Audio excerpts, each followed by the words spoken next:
Les dents sont à la fois exposées aux facteurs de risque intrinsèques et extrinsèques. Tous ces facteurs, qu'ils agissent au niveau général ou au niveau local, peuvent avoir des conséquences sur l'hygiène bucco-dentaire. Les deux sont adaptés.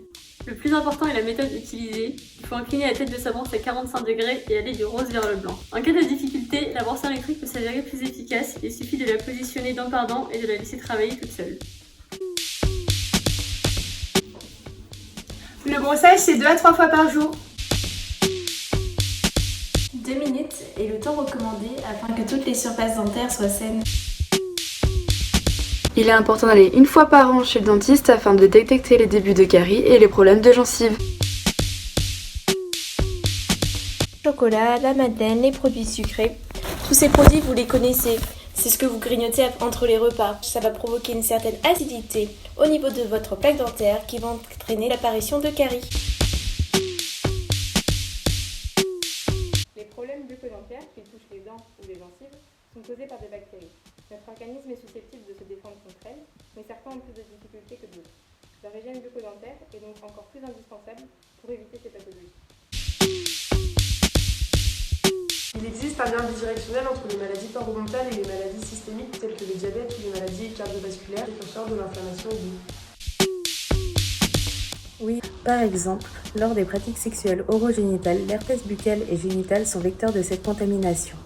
Il existe aussi un lien entre le papillomavirus et les cancers oraux chez les garçons. 90%. En effet, lorsque l'on fume, les dents et les muqueuses de la bouche sont fragilisées et cela favorise l'apparition de cancers. Avec fluor, en effet, le fluor permet de garantir une protection de la surface dentaire qui peut se trouver agressée en présence de caries. Les dents sont naturellement de couleur jaunâtre à cause de la teinte de la dentine. L'utilisation de dentifrices abrasifs ou la mauvaise hygiène bucco-dentaire peuvent cependant modifier la couleur des dents.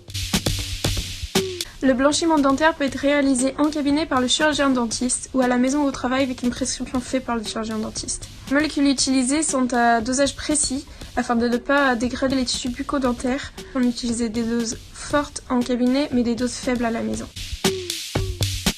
Un bon dentifrice doit d'abord contenir du fluor. Ensuite, il contient des agents abrasifs qui vont permettre d'éliminer toutes les taches en surface de l'émail.